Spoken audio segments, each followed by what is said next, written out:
seguridad que usted siempre nos brinda a través del estudio de esta su palabra. Señor amado, ayúdanos en este momento, Padre, para poder entender, oh Dios amado, esta gracia y esta misericordia que usted nos concede a través, obviamente, de esta tu palabra. Señor amado, sabemos que hay al momento un sinnúmero de situaciones que puede ser, mi Dios, que tenga nuestra mente, nuestro corazón y pensamiento cautivos, Señor amado, pero que hoy tu palabra pueda entrar a liberar, pueda entrar, Señor amado, a ministrar la vida de cada uno de tus hijos y de tus hijas. Y entendemos, Señor amado, mi Dios, que es solamente a través tuyo, mi Señor, oh Padre amado, que podemos nosotros encontrar la verdadera libertad, la verdadera, Señor amado, razón de nuestra vida. Oh Dios, Señor, en el dulce nombre de Cristo Jesús, que sea pues esa gracia, Señor amado, para que en este momento tus misericordias se manifiesten de una manera muy, pero muy especial para cada una de nuestras vidas, Señor.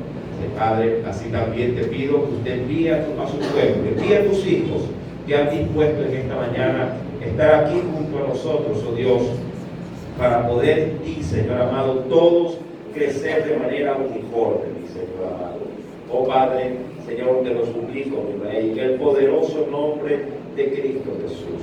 Que esa gracia, Padre, se manifieste de manera muy grande en medio también de nuestros pequeños en la parte superior.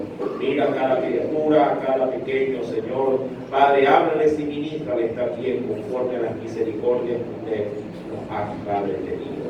Señor, y en tus manos nos depositamos y que en este momento, Señor, el Espíritu Santo nos ministre y nosotros estar atentos al consejo de tu gracia, de tu palabra. En el nombre de Jesús. Amén. Bien, mis amados, hoy vamos a predicar por el tema las leyes civiles. Las leyes civiles. Para poder adentrarnos en este tema, hay un cambio bastante brusco desde el libro del Éxodo, del capítulo 20 al capítulo 21. Y cuando hablo de un cambio brusco, hablo de que Dios hasta el capítulo 20 se había concentrado en darle a su pueblo las leyes esenciales, ¿sí?, sometidos obviamente bajo el marco estricto de lo espiritual y obviamente de lo moral, refiriéndose al contacto que ellos deben de tener con su prójimo. Pero de un momento a otro, en el capítulo 21, Dios cambia, llamado, su temática y se concentra en las leyes civiles, que para ese momento, mi amado, el pueblo obviamente tenía, diríamos, sí, como que un sistema de vida ya debidamente grabado, estructurado en su corazón, en sus pensamientos, ¿sí? Y ese marco estaba ahí, mi amado hermano, y de una manera inalterable. 400 años, usted sabe que fue el pueblo esclavo en Egipto, 400 años. Esos 400 años marcaron obviamente generaciones tras generaciones y su forma de ver la vida, su forma de pensar, su forma de asimilar su convivencia, si lo cotidiano difería enormemente en lo que Dios ahora quería hacer en ellos. Dios pudo haber cambiado el cassette por completo en el pueblo. Hablando del cassette, estoy hablando que pudo haber reprogramado la vida de su pueblo en un abrir y cerrar de ojos, dándole nuevas leyes. Pero Dios quiso ir paso a paso, poco a poco. Yo entiendo, mi amado, que no es lo mismo, por ejemplo, si usted aquí en nuestro país vive, se desarrolla, conoce cómo se mueve, digamos así, cuáles son los requisitos de ciertas instituciones, sabe cómo es la plantilla de nuestra forma de vivir. No es lo mismo vivir aquí que de la noche a la mañana agarrar un avión, irse a Europa, a un país como Ámsterdam o Alemania y tratar de hacer una nueva forma de vida, pero así, cambiando rutinas, cambiando políticas, cambiando un sistema de vida. Eso a usted le chocaría, eso a usted le va a afectar de manera directa y lo va a hacer de una manera muy brusca. Entonces, Dios no quiso dar ese paso de transición con el pueblo. El pueblo venía siendo esclavo insisto, 400 años, ¿sí? Y Dios no quiso quitarle de golpe todos estos, digamos, moldes para adaptarlo en un nuevo molde. Dios tuvo que ir paso a paso, poco a poco. En el capítulo 21, mi amado, usted va a considerar una ley, insisto, tal cual creo yo Dios hace bien en poner esta marquesina diciendo: quiero que le propongas al pueblo esto. Ya que cuando uno lee Éxodo capítulo 21, verso primero, si vuelve conmigo al texto, por favor, ¿sí? La Biblia nos enseña diciéndonos: estas son las leyes que les propondrás. Amén. Entendiendo que cuando hay una propuesta, no es estrictamente algo que se debería, en ese sentido, considerar ¿sí? como que si fuese de imposición, ¿sí? Una cosa es una ley impuesta y otra cosa es una ley propuesta. No sé si ve la diferencia. ¿Sí? Una cosa es una ley impuesta y otra cosa es una ley propuesta. La propuesta es: mira, yo pienso que se debería de ser así. Y otra cosa es que te digan: yo quiero que lo hagas así. ¿Amén? Sí, ve la diferencia, ¿verdad? Entonces, quiero empezar por aquí. Dios había propuesto leyes, pero esas leyes propuestas no venían de Él, venían ya de un sistema que en el entorno digamos así, era o formaba parte de una tradición, formaba parte ya de una cultura. Sí me da algo de tristeza, mi amado, porque yo de aquí en adelante voy a comenzar a ver estos temas y la gente que vendrá, no solo hoy o más tarde o el otro domingo o el próximo domingo, va a toparse con este tipo de reglamentaciones y podría llegar a decir y pensar: uy, Dios está probando esto, uy, Dios admitió esto. Y no es así, porque si estuviesen hoy en este momento escuchando esto, dirían: ah, no, Dios lo que hizo es proponer algo de acuerdo a la costumbre de la época, pero no porque Dios anhelaba de que esas leyes continuaran de por vida con su pueblo. ¿Qué es lo que quiero decir? Llevado solo como para tomar una referencia como punto de partida. Si usted me acompaña y venga conmigo por favor al libro de Mateo, por ejemplo, si voy a tratar algo así muy somero, que nada tiene que ver con lo que vamos a estudiar en esta mañana, pero sí lo quiero tomar como un breve indicio, nada más. No voy a hablar o predicar de esto, solo lo tomaré como un indicio de ejemplo. Sí, cuando yo voy, por ejemplo, a Mateo capítulo número 19, versos 7 al 8, rapidito por favor, hoy tenemos bastante tela que cortar.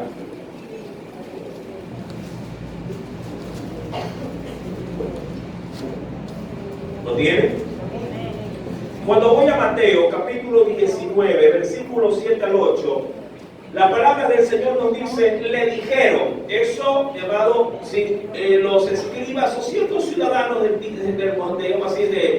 tiempos de Jesús le dijeron a Jesús: ¿por qué pues mandó? Ojo, ¿por qué pues mandó? Y yo entiendo que esta ley no era una ley impuesta, esto era una ley propuesta, ¿sí? Dice aquí: ¿por qué pues mandó Moisés dar carta de divorcio y repudiarla, hablando de la mujer o a la esposa?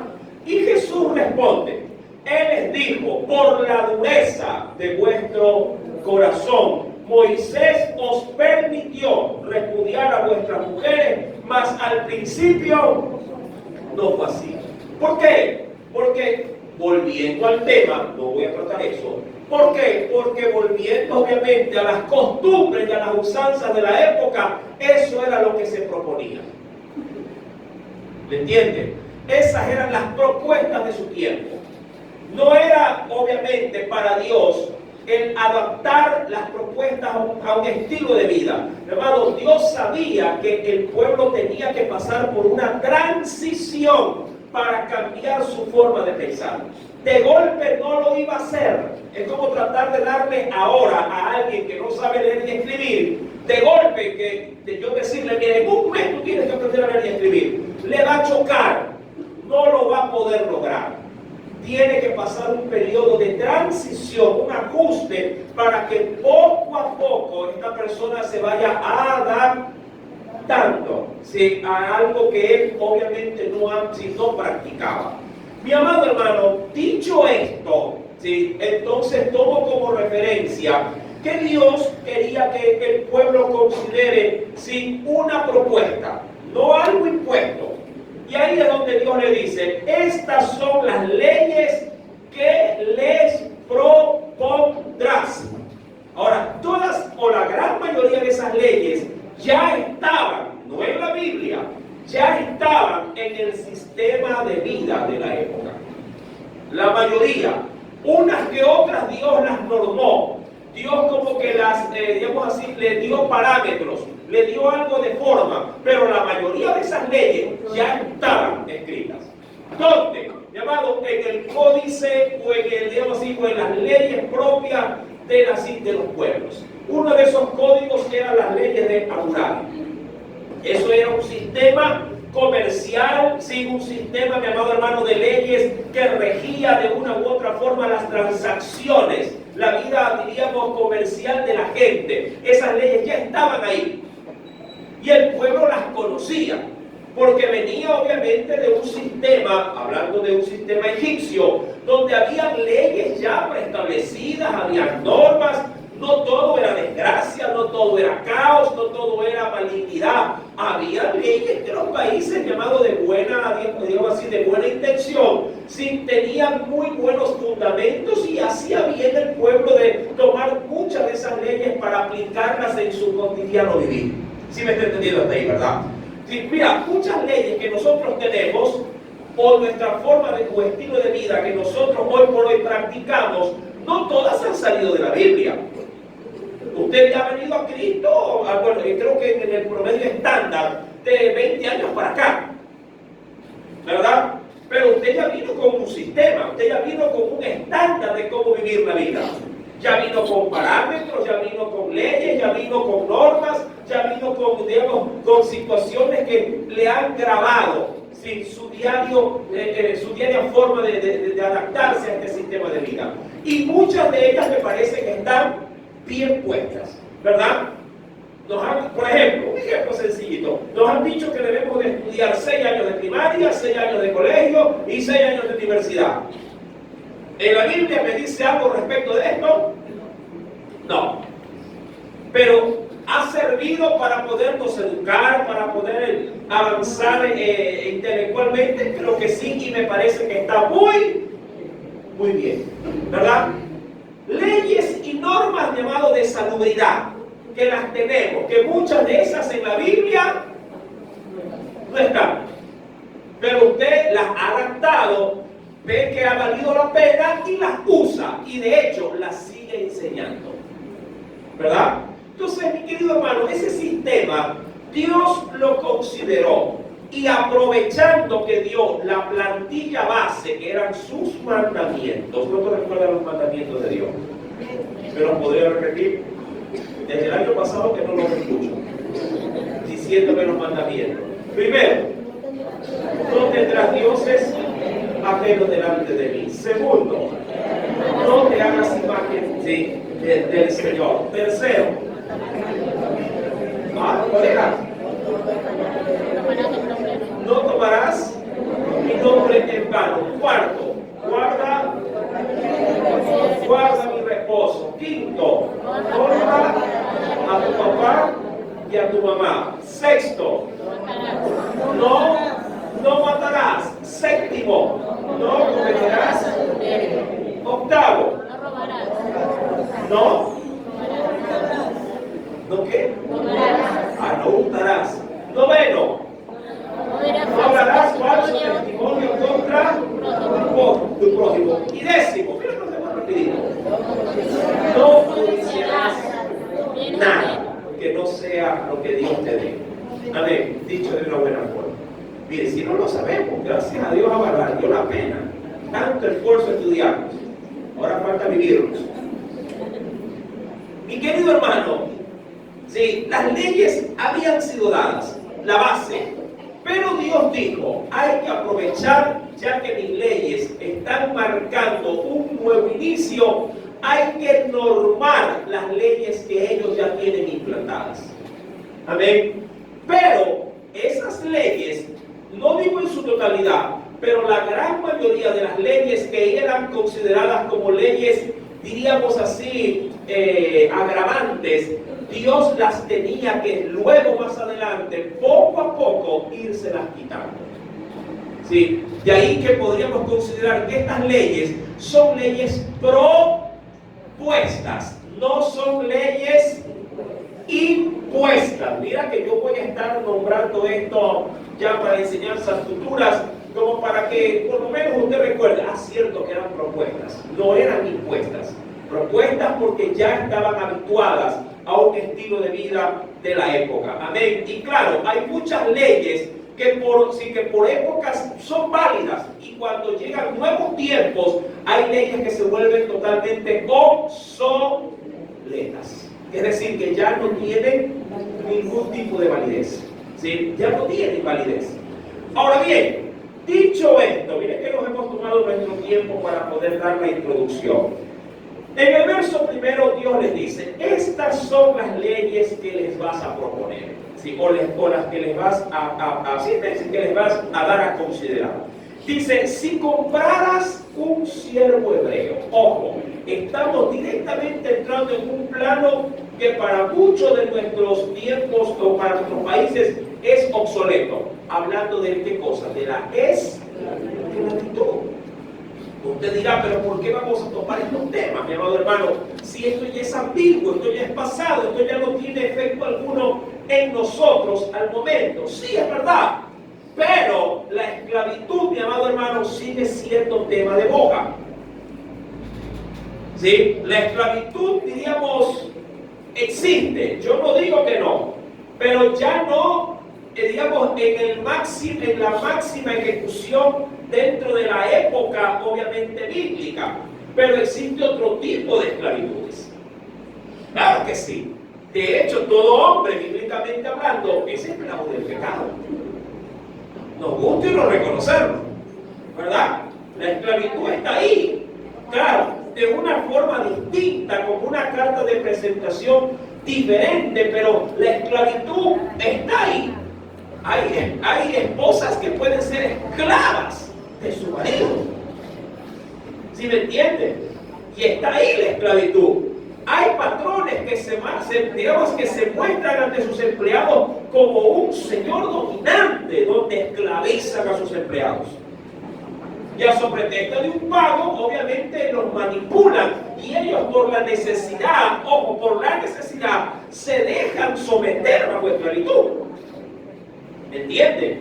Un padre puede tratar a sus hijos como esclavos, sometidos bajo el miedo, sometidos bajo la presión, bajo el castigo, bajo la humillación, y se hacen notar, mi amado hermano, como dominantes. Y claro, mientras haya una víctima que esté dispuesta a ser manipulada, siempre habrá alguien que quiera imponerse tras esa voluntad que está resquebrajada. La esclavitud, mi querido hermano, puede ser vista bajo muchas, digamos así, formas, aún en tiempos modernos. Mi amado, ¿qué poder decir de una nación que también se somete bajo esclavitud, bajo parámetros propiamente, diríamos, de leyes, de amparos o de situaciones económicas donde imponen, diríamos, un estilo de vida? Mira que el Fondo Monetario Internacional, el FMI, a través de los préstamos, esclaviza a otras naciones a que se haga de acuerdo a sus políticas. Y es una forma de esclavitud. Mi amado hermano, Dios mismo es nuestro Dios, nuestro amo, y nosotros hasta cierto aspecto somos sus esclavos. Pablo también supo decir que él era dulos de Jesucristo, es decir, esclavo, ¿sí?, de Cristo. Y en otros aspectos dijo que era impedente también de Cristo, que es esclavo a muerte de Jesús. Mi amado, la esclavitud, si bien es cierto, bajo el marco de Éxodo 21, no aplica para nuestros tiempos. Sí lo vamos a tratar bajo, digamos, los aspectos que sí nos afectan en nuestros tiempos. Amén. para poder no solamente rescatar el principio de la Escritura, sino también la enseñanza que Dios quiere dejar establecida así, al momento para nuestra vida como hijos de Dios. Ahora bien, estas son las leyes, insisto, que Dios le dijo al pueblo que tenía que acatar. Dice, estas leyes le vas a proponer. Y empieza desde casa.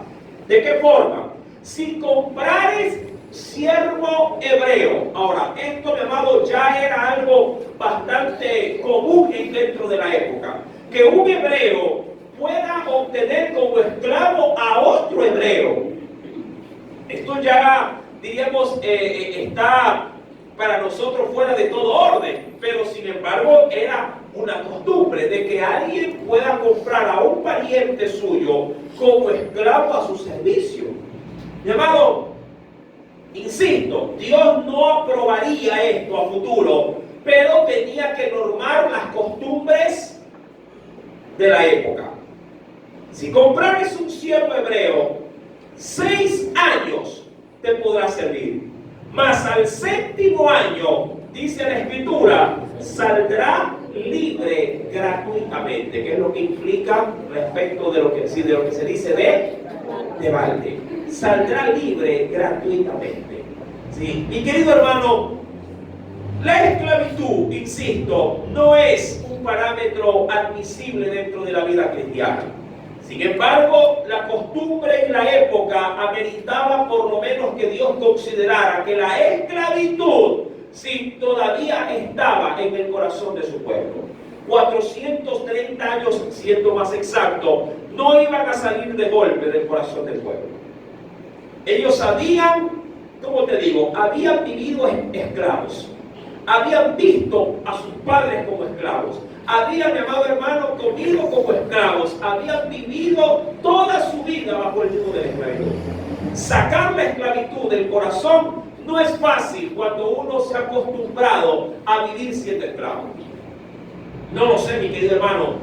Quisiera verlo de una forma un poquito más práctica. Si usted siempre durmió en el suelo, siempre, que de la noche a la mañana alguien le diga, ahora acuéstate en esa cama, créeme que su cuerpo se va a resentir. Claro, y hasta se va a caer de la cama. No sé, usted dirá, imposible, no es posible. Sí, lo que pasa es que está acostumbrado a dormir en el suelo, en un tapete posiblemente. Puede decir, ¿qué es esto? Esto está muy suave, yo quiero algo más duro. Su mismo cuerpo, mi amado, se va a resistir. El cambio no va a ser sencillo. Entonces diríamos, como para normar eso, si lo quiero ver bajo otro enfoque, entonces para poderle ayudar a esa persona que no está acostumbrado, es como que aquel que no está acostumbrado a comer en la mesa, o no está acostumbrado a comer con cuchara, sino que directamente mete la mano. Imagínate que yo me vaya a la sede de Cotrera, que sí lo hay, y le diga, y yo lleve mis tenedores, lleve cuchillo, lleve cuchara. ¿Qué es esta forma de comer? Aquí se come así, la mano va directo, agarra y a la boca, ¿verdad? Entonces, estos modismos, mi amado, para el pueblo eran chocantes. Y Dios no quería, me encanta, Dios no quería interrumpir, diríamos, su hábitat, a la que estaban acostumbradas, no lo quería cambiar de una manera abrupta, lo quiso hacer poco a poco. Y Dios le dice, mira, si ustedes van a tener esclavos que sean aún de su propia nación, deben de saber que la esclavitud debe de tener límites. Y ahí es donde Dios pone el primer parámetro como propuesta. Debe de salir al 7º año totalmente libre. Indistintamente, si esa esclavitud se haya producido por diversas razones. ¿Por qué? Ahora, ¿por qué alguien podía ser un esclavo? Bajo la costumbre de la época. La Biblia sí le da, gracias a Dios, los antecedentes. Y para ello le invito, y acompáñeme por favor, en el libro de Levítico. Venga conmigo a la Biblia, en el capítulo 25.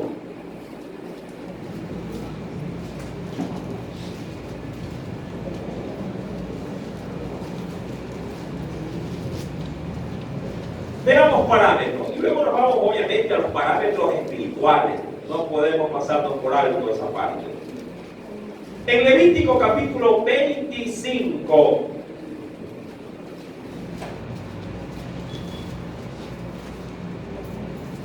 ¿lo tiene, mi querido hermano? Vamos a ir poco a poco. Leo desde el verso 25 también. Levítico 25, verso 25. Esperemos en Dios. Si usted tiene dudas y preguntas, por favor, respecto al tema que vamos a tratar o vamos ventilando, sí, tranquilamente puede alzar su mano y hacer la debida referencia para poder despejar dudas al respecto. ¿Ya lo tiene? Dice el Señor: cuando tu hermano empobreciere, ¿sí? Cuando tu hermano empobreciere, y no estrictamente se refiere al hermano en carne, diríamos algún pariente dentro de la propia tribu, o decir, usted sabe bien que Israel estaba conformada por 12 tribus, ¿sí? Dice: cuando tu hermano empobreciere y vendiere algo de su posesión, entonces, dice allí, su pariente más próximo vendrá y ¿qué hará con eso que él ha vendido? Dice aquí, y rescatará lo que su hermano hubiere, dice allí, vendido. Ahora, ahí en adelante van a venir muchas normativas, que las voy a tomar, las que creo conveniente obviamente resaltar. Ahora, la pobreza podría venir simplemente, diríamos, por una mala racha, por ejemplo. ¿Qué sé yo? Alguien tenía parcelas de tierra, sembraba algo, pero oh sorpresa, no llovía o no se daba el fruto como él lo esperaba. Claro, la mayoría de los agricultores, para poder, diríamos, sostenerse en su hábitat de vida, hacen préstamos para el grano, para poder el abono, bueno, para todo lo que usted ya creo que reconoce en la actualidad. Y alguien posiblemente esperando cosechar bastante, lo hacía poco. Pero las deudas que no esperan y los acreedores que estarán ahí respirando en la nuca demandaban ¿qué cosa? El pago inmediato. Demandaban el pago. ¿A cuántos de ustedes no les demandan los cobradores casi a diario en la casa que están? A ver, o el teléfono. Usted ya cuando ve un número desconocido ni lo contesta, ¿verdad? ¿Cuántos son esclavos acá de deudas? Que no lo dejan ni dormir. Que usted sabe, mi amado, que una deuda ahí, mi querido hermano, es un taladro constante, ¿verdad que es así? Ese tipo, mi amado, de circunstancias se dan a diario. Y esto lleva a pobreza, ¿sí o no? Lleva a pobreza. Mi amado, y Dios había dicho: mira, si tu hermano por alguna razón llegase a quedar pobre, ellos tenían, diríamos, a la época, tenían una costumbre de que cuando ya no había forma, manera de cómo pagar, entonces ellos mismos voluntariamente se sometían ¿a qué cosa? A esclavitud. Cuando ya no había gallina para pagar deuda, cuando ya la vaquita ya no daba leche, cuando ya no había forma ni manera de cómo poder salir del atolladero en el que se había obviamente sin uno mismo involucrado, entonces ellos mismos decían: ¿sabes qué? No tengo cómo pagarte, y creo que la única forma de hacerlo es que yo me rinda ante ti como tu esclavo. Sí, sométeme a mí mismo como un jornalero más dentro de tu parcela de tierra. Y ellos voluntariamente, mi amado, eso sí, la responsabilidad del pago de sus deudas, del pago de su crisis, la tenían que pagar. Eso sí, Dios jamás dijo: presten y no paguen. Jamás. Amén. Si quisiera rescatar esto, y eso nos rige hasta en la fecha. Por eso es que el Señor nos dice a nosotros: no debáis a nadie nada.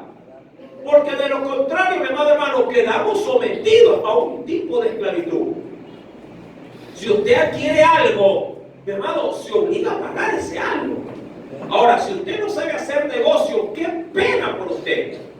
Pero hay mucha gente que queda esclava de las cosas, ¿no? Porque no sabe hacer negocio.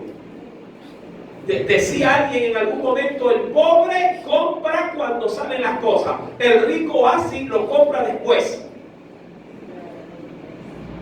Porque lo compra más barato. Mientras que el novelero del pobre apenas sale lo que se muestra, yo quiero y lo compra. ¿Cuánto pagó? $1,500, $2,000. Mientras el que tiene compra y compra barato, mi amado, y compra en la fuente. Y lo que usted pagó $2,000, o está pagando $3,000 porque lo saca a crédito. Mi amado, el que sabe hacer negocio lo compra de contado, lo compra al proveedor de origen y lo compra en 500. Entonces, mi amado, esta forma es, mi amado, un prototipo de esclavitud. Y la esclavitud, mi amado, se gestaba, insisto, por diversas razones. Una de ellas era por empobrecimiento. El mismo texto de Levítico capítulo 25, mi amado, dice, voy a leer el versículo número 26, dice, y cuando el hombre no tuviere rescatador, es decir, cuando nadie pudiere librarlo de su deuda, dice aquí, y consiguiere lo suficiente para el rescate, entonces contará los años desde que vendió y pagará lo que quedare al varón a quien vendió y volverá, dice más adelante, a su posesión. Pero de que había que pagar, había que pagar. Ahora, si a esto usted le añade los intereses, la usura, llamado, mucha gente es esclavo de los chunqueros. Esclavo de los chunqueros. Esclavo de los arriendos. Qué triste, mi amado hermano, es no con cabeza fría saber aprovechar en su debido momento, ¿sí?, diríamos, las oportunidades que Dios nos da. Yo no creo, mi querido hermano, que Dios siempre nos deje estirando las manos, ¿sí?, sin tener lo suficiente. Yo creo que Dios a cada uno de nosotros sí nos brinda oportunidades. El problema es que como estamos enfocados en otras cosas, no aprovechamos las oportunidades. A todo el mundo creo yo que Dios le da una oportunidad de poder comprar algo. El problema es que cuando Dios pone la oportunidad, usted como no está enfocado en Dios, desperdicia el recurso, desperdicia la oportunidad, porque insisto, no le ve el valor o no le ve la importancia en ese momento. Mucha gente dice, yo tuve la oportunidad de comprar un terreno, pero como estaba solo, como no tenía familia, como esto, como lo otro, la dejó pasar. Y claro, como la vida avanza, la situación cambia, luego usted dice, ¿por qué no lo compré? ¿Por qué no lo adquirí? ¿Por qué no pasé un tiempo mala noche? Porque hay mucha gente que ha adquirido terreno, y hasta de balde, gratis, simplemente porque pasó malas noches, cuidando una parcela que era llena de monte, pero que ahora está bien urbanizado y da ganas de ir a vivir. ¿Verdad? ¿Cuánta gente dijo, ay, es que era bien lejos? Y ahora dice, pero si está en el centro. ¿Verdad que es así? Y por no tener, insisto, un poquito de sentido común, mi hermano, vive empobrecido por las deudas y se ha hecho esclavo de deudas. Yo no sé en qué cabeza mucha gente, mi hermano, teniendo algo seguro, vende lo seguro por algo inestable. Teniendo algo fijo, se deshace del bien fijo para vivir alquilando. Teniendo algo propio. Es tremendo. Voy a decir, como que Dios sí habla con la esclavitud, ¿verdad? Usted decía, ay, ese tema, la esclavitud. Bueno, Dios sabe lo que hace y cómo lo hace. Mi querido hermano, cuando yo voy al verso 29 del mismo capítulo de Levítico 25, miren que estamos analizando estas leyes propuestas de Dios, no impuestas, propuestas de Dios. Dice el versículo número 29, el varón que vendiere casa, de habitación en ciudad amurallada, tendrá facultad de redimirla hasta el término de 1 año desde la venta. 1 año será el término de poderse redimir, es decir, de volverla a rescatar. Ahora, No voy a entrar en muchos de estos detalles, obviamente, porque esto, insisto, eran de acuerdo a las usanzas y las costumbres de su tiempo. Pero sí quiero rescatar el principio. Una de las formas de poder caer en esclavitud era, mi amado hermano, obviamente, por a veces ser malos administradores de las propias posesiones. Mi querido hermano, si tú tienes bienes y tienes deudas, vende los bienes, pero sal de las deudas. Limítate de ciertas comodidades, pero no debas. Y luego vuelve, por la experiencia, vuelve y sé un buen administrador. Pierde por un momento, por un tiempo, el beneficio, pero queda libre de deudas. Hasta para que puedas dormir tranquilo. Hasta para que, llamando el celular, no te suene a destiempo y te diga banco tal, o financiera tal, o llama a la agencia judicial diciendo que te va a embargar. No hay peor cosa que empezar un matrimonio con deudas. Es tremendo. Mi amado, las deudas son válidas cuando el bien lo amerita. Por ejemplo, una vivienda es un motivo, diríamos, donde se puede admitir una deuda. Una vivienda, porque es un bien que agarra plusvalía con el tiempo. Un vehículo no lo es. Que un matrimonio adquiere un vehículo sin como prioridad, desplazando una vivienda, es un mal negocio. Primero es la vivienda. Amén. Cuando vamos a la Escritura, Dios entonces hace considerar esto. Si el versículo número 13 respecto de la esclavitud, hablando de ese siervo hebreo, ¿sí?, que se vendió a su amo hebreo también como esclavo. Dice, si él entró solo, hablando de su situación de deuda, ¿sí?, si él entró solo como esclavo, también dice que solo saldrá. ¿Por qué, mi querido hermano? Porque 7 años, que era la totalidad en sí mismo de este Via Crucis, si 6 años y al 7º salía, en 6 años como esclavo, dado la situación podía, ¿qué cosa? Cambiar, era muy variante.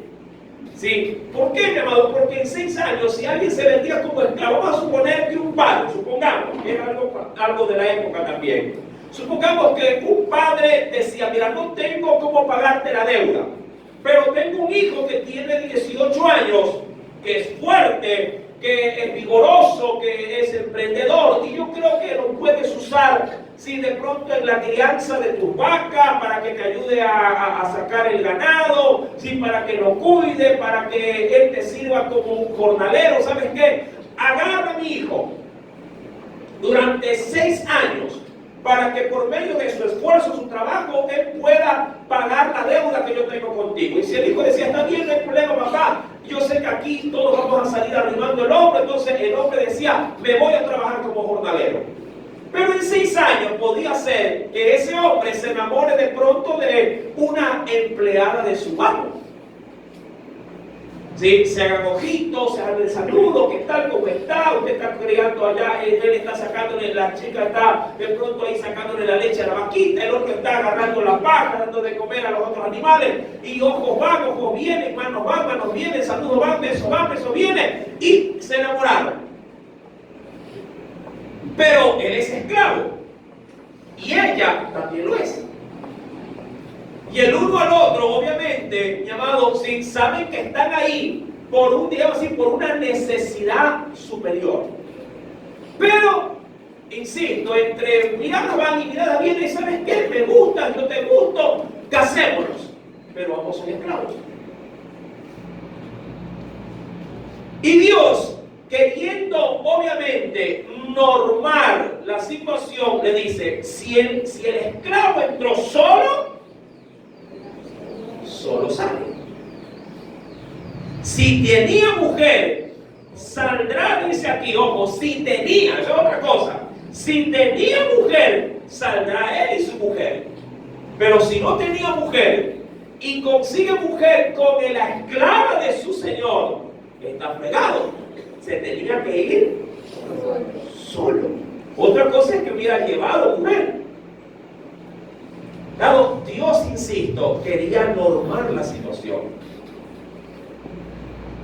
Versículo 4. Si su amo le hubiere dado mujer y ella le diere hijos o hijas, la mujer y sus hijos serán de su amo y él saldrá solo. Ahí es donde muchos esclavos decían: si aquí está mi mujer, aquí están mis hijos, me quedo como esclavo de por vida. Costumbres de la época.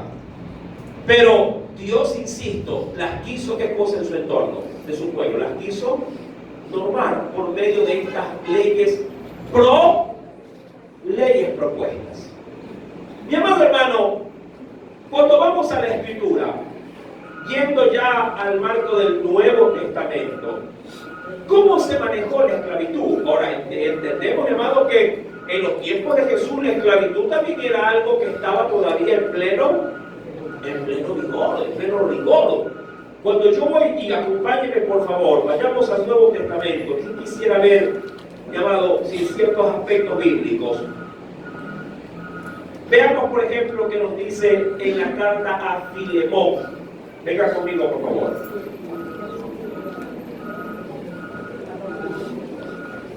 Filemón está en la Biblia. Claro que está en la Biblia. Nunca lo he escuchado, hermano. Ahí está.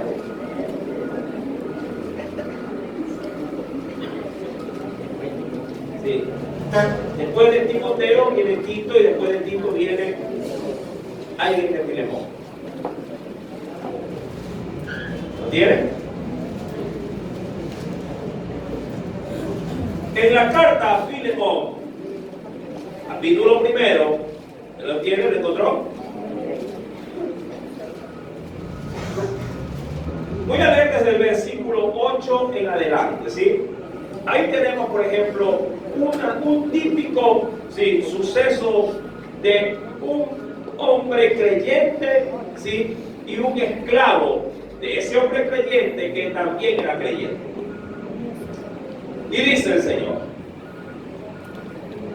verso 8 voy a leer, ¿sí?, en adelante, para tomar relación en la lectura nada más. Dice: por lo cual, le dice Pablo a Filemón, aunque tengo mucha libertad, en Cristo para mandarte lo que conviene, más bien te ruego por amor, siendo como soy, decía Pablo, ya anciano y ahora además prisionero de Jesucristo, te ruego por mi hijo, no es porque era un hijo en la carne, no, era un hijo espiritual.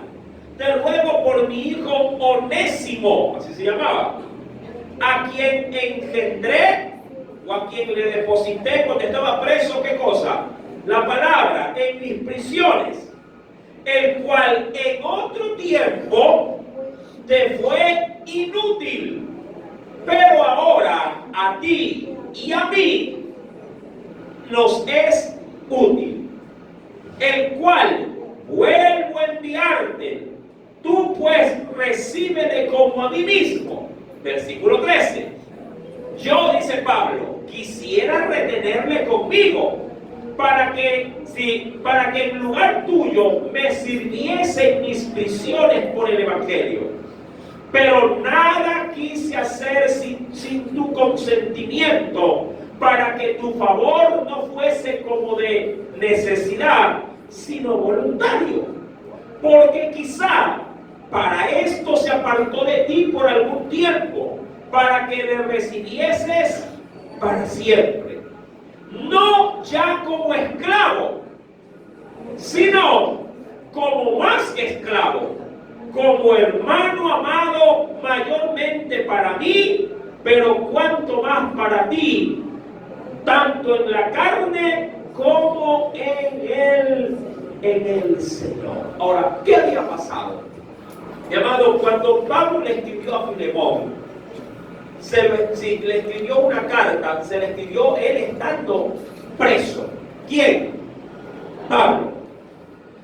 Y por alguna razón fue a dar a la cárcel un hombre llamado Onésimo, que era un esclavo griego. Y ese esclavo era esclavo de Filemón. Posiblemente Onésimo fue a la cárcel porque fue mal administrador en la casa de ¿quién? De Filemón. Y Filemón lo agarró y lo metió en la cárcel. Digo, este esclavo es malo y lo mató. Pero en la cárcel conoció a Cristo. ¿A través de quién? De Pablo. Y entre, digamos, visita y visita, Filemón también alcanzó la gracia de la salvación. Y ahora teníamos a un esclavo cristiano en la cárcel y tenemos a un dueño o a un amo cristiano fuera de la cárcel. Y en ese tiempo, mi amado hermano, sí, Onésimo se hizo fiel servidor en la cárcel ¿de quién? Del apóstol Pablo. Y al parecer ya la sentencia había culminado y Onésimo iba a quedar libre de la cárcel, pero no libre de la esclavitud de su amo. Entonces es allí donde Pablo le dice por carta a Filemón, mira, Onésimo va a salir libre. Es verdad, él está prisionero y obviamente ha caído en la cárcel porque no supo ser buen esclavo. Y aún más adelante en el texto bíblico dice, de la misma carta a Filemón, que si acaso él lo defraudó, le robó, fue algo malo que hizo. En el versículo número 18 dice, si en algo te dañó, te debió, ponlo a mi cuenta. Yo, Pablo, lo escribo de mi mano, yo lo voy a pagar. Todo como para que el esclavo vuelva a casa sin tener ningún tipo de agravante.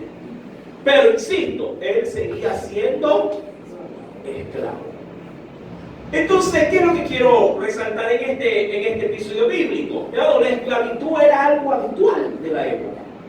Y claro, para nosotros en la actualidad, esta situación ha cambiado. Mas, sin embargo, hay otras formas, como lo he visto y ya se lo ha dicho, hay otras formas de esclavitud.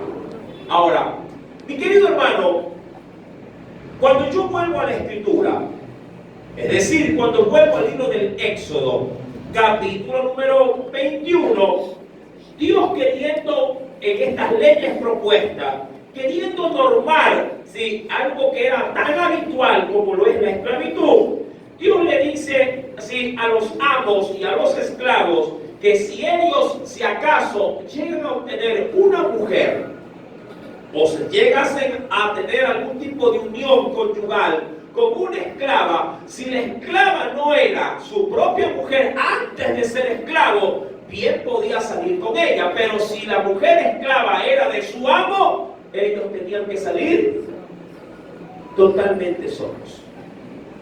Versículo 5.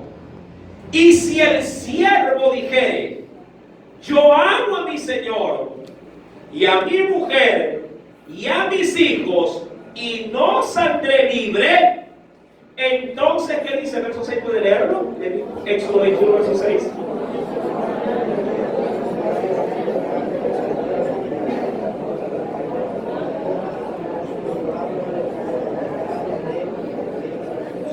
Y esto es otra costumbre de la época. Si el esclavo decía, bueno, ya llego a mi 7º año para quedar libre de toda deuda, pero estoy locamente enamorado, mi amado, él tenía la decisión de quedar esclavo permanentemente. Para esto había un proceso, obviamente legal, de la época. ¿Cuál era el proceso? Llevarlo frente a las autoridades y a manera de una seña perforarle ¿qué cosa? El lóbulo de la oreja con una lesna, y ahí se sabría poner un pendiente o una especie de anillo ahí metido, y ahí grabado el nombre de su amo. Hoy por hoy lo hacen como piercing, no, así creo que no, lo hacen por adorno, pero en la época antigua era una señal de esclavitud. Sí, hoy por hoy, amado hermano, no te perfora por una deuda, pero de una vas a dar a la central de riesgo. ¿Verdad? Imagínate que la gente que debe estuviera con los huecos en las orejas. Los hombres estuviéramos por todito en unos huecos. Mi amado hermano, sí, sería triste, ¿verdad? Pero a veces sí da vergüenza que usted va a un cajero, compra algo y va pasando una tarjeta de crédito y no pasa. Pruebe con esta y no pasa. Pruebe con la otra y no. Cuando llega un momento en que tiene que dejar todo. ¡Qué vergüenza! Mi querido hermano, en el mismo libro de Levítico, volviendo por favor al capítulo 25, que le dije que lo iba a volver a leer, en diversos versículos, obviamente, conforme avancemos, en Levítico 25, ¿lo tiene?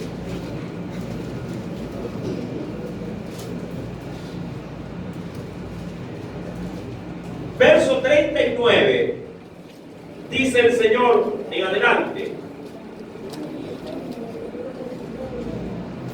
Levítico 25, verso 39, dice el Señor otra vez.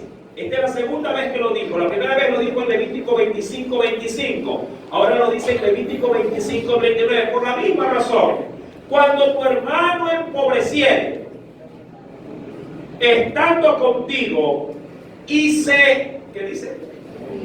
Y se vendiere a ti, ¿sí? No le harás servir como esclavo, como criado, como extranjero, estará contigo hasta el año del jubileo, que era el año de la liberación de toda deuda. Versículo número 41. Entonces saldrá libre de tu casa, él y sus hijos consigo, y volverá a su familia y a la posesión de sus padres, se restituirá. Sí, es decir, se volverá a quedar en el mismo lugar, digamos así, como antes él estaba. Y querido hermano, la esclavitud tiene diversas formas. Y claro, es necesario verla también bajo nuestro contexto actual. Cuando vamos a la Escritura, al Nuevo Testamento, ¿qué nos dice el Señor? En la primera carta a los Corintios, capítulo número 7, acompáñeme por favor. Veamos ahora la esclavitud bajo el marco ya propiamente de una vida cristiana. Aquí creo que el Señor nos va a ir obviamente hablando de acuerdo a nuestras necesidades. ¿Lo tenemos? Primera carta a los Corintios, capítulo número 7.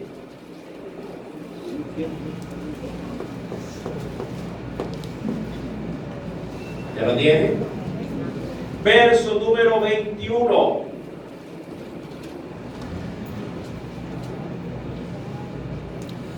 Dice el Señor, fuisteis llamado, y mira que lo dice en el contexto propio de la época, fuisteis llamado siendo esclavo, hablando de qué, cuando habla de llamado, hablando de alguien que posiblemente sin tener a Cristo, conoció el Evangelio en su situación de esclavitud. Insisto, mi amado hermano, en los tiempos de Jesús, en los tiempos de Pablo, la esclavitud era el pan de cada día. Sí, así como se compraban en el mercado, antes los mercados ahora están lejos, pero hablando de los mercados propios donde se hacían transacciones comerciales, mira que antes uno iba y quería comprar un chivito, comprar una vaca, a veces uno iba hasta al mercado central para hacer negocio, ¿verdad? Esto ya poco nada se ve, ahora todo está más industrializado, ahora está un poquito más organizado, pero antes las transacciones eran así. Cuando alguien quería, yo me recuerdo tanto de una tía mía que era bastante intensa, como dicen algunos, bastante difícil. Ella, llamado, adquiría siervos o esclavos, la verdad era esa, y los hacía servir en la casa, pero como un esclavo. Ella, mi amado, era bastante orgullosa y cogía indígenas y los hacía trabajar en casa, mi amado, como esclavos. Soy muy honesto al decirle esta parte. Era un niño y ella, por ejemplo, no permitía que un sirviente se sirva la comida, mi amado, en la mesa de los señores. Lo hacía comer en el patio, afuera de la casa. Si quería de pronto darle algún tipo de ropa, le compraba, pero no le compraba zapatos. Le decía a los indios, no visten zapatos. Lo tenían sin zapatos. Mi querido hermano, era bastante cruel el asunto. Y dice el texto, fuiste llamado siendo esclavo, no te dé cuidado, dice el Señor. Es decir, ¿tienes algún tipo de esclavitud en tu vida? Ahora, aquí sí quiero abrir el abanico.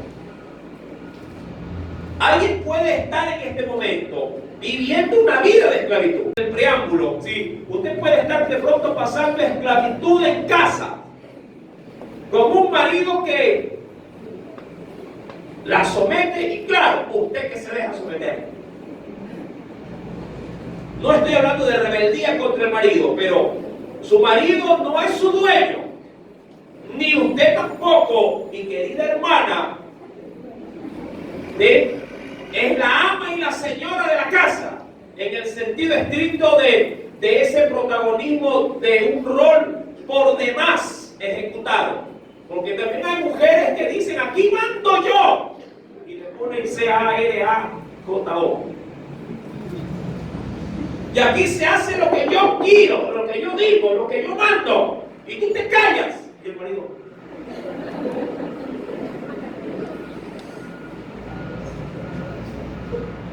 supongamos que en esa situación, o el uno o el otro, viene a Cristo. El Señor misericordiosamente se presenta y el hombre acepta a Jesús. Y la mujer lo ve, ¿qué estás haciendo? Nada, mi amor.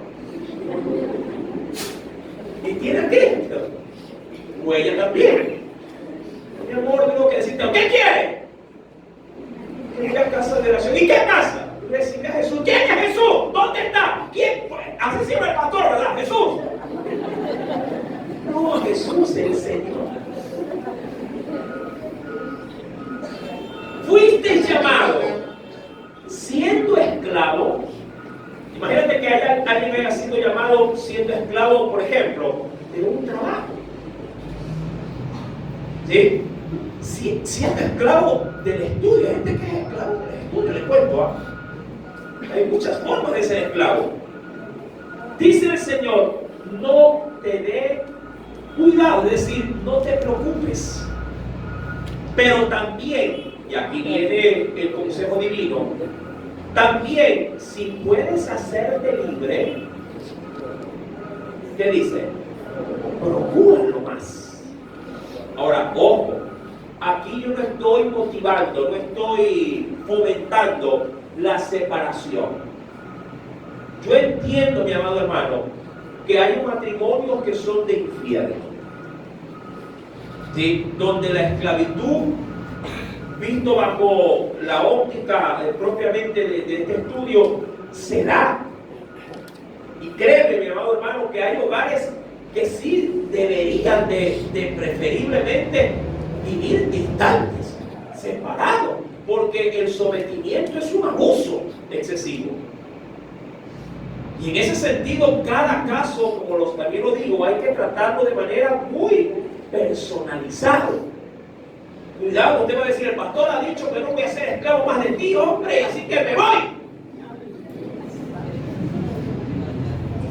Cada cosa debe de ser analizada bajo el contexto de cada hogar, de cada circunstancia, de cada situación. ¿Sí me está entendiendo? ¿Sí me puede entender, no? Por eso el Señor dice, si tú eres un esclavo y puedes hacerte libre, libérate. Amén. Porque Dios también dice en su palabra, claro, que no podemos ser esclavos de nadie, de los hombres. Y cuando hablo del hombre, no hablo del sexo masculino, hablo en sí mismo de la raza y como tal. Porque el que en el Señor, dice el verso 22, porque el que en el Señor fue llamado siendo esclavo, ¿para qué entonces el Señor vino a él? Para esto, liberto es del Señor. Es decir, Dios viene a libertar. Liberto es del Señor. Ahí es donde muchas mujeres más se rebelan, ¿verdad? Y hacen notar de que Cristo ahora es mi Señor. Y ya no cocina, no lava. No. Aquí hay que normar este asunto. No quiero, mi amado hermano, sacar el texto del contexto. Puede ser, mi amado, que, porque hay casos y casos, puede ser que tú te consideres un esclavo, pero viendo bien la situación, no eres esclavo, lo que eres es irresponsable. Y de pronto necesitas someterte. Porque hay muchas personas que cualquier cosa de tarea impuesta por responsabilidad lo ven como esclavitud. Dice, pastor, ¿qué va a creer? Me hace lavar la ropa. Pero está bien, hermana, tiene que lavarla. Pero no, el Señor dice que soy libre. ¿Ah? ¿Cómo hablamos ahí? Me hace trabajar, hermano. Pero tiene que dar de comer a su esposa y a sus hijos. Pero el Señor me echó libre. ¿Y para qué se casó entonces? Si no quiere mantener, no se case. ¿No le parece? Por eso digo, cada cosa hay que analizarla de manera puntual. Si usted siente que está siendo esclavo, mi amado, venga de lunes a viernes de la mañana y conversamos para ver si es verdad. Amén. Y para oírlo a usted y para oírla a ella también. ¿Le parece? Porque una cosa es lo que usted dice y otra cosa es la que ella también puede decir y viceversa.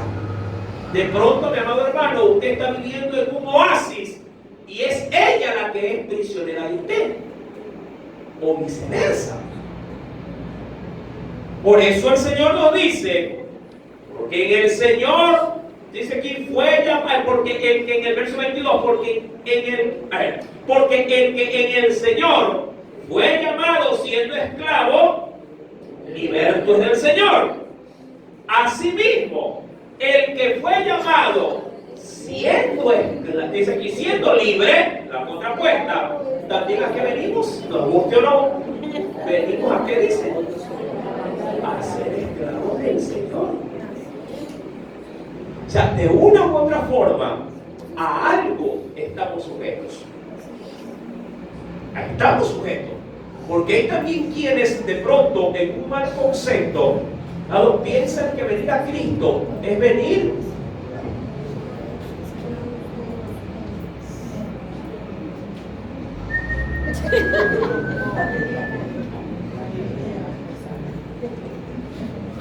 hermano, ayude. Ay, hermano, usted molesta, el Señor me hizo libre. Voy a llevarle, el Señor me hizo libre. Y así no es la cosa. Hermano, todo tiene en Dios, diríamos, su media. Por precio fuisteis comprados, no os hagáis esclavos de los hombres.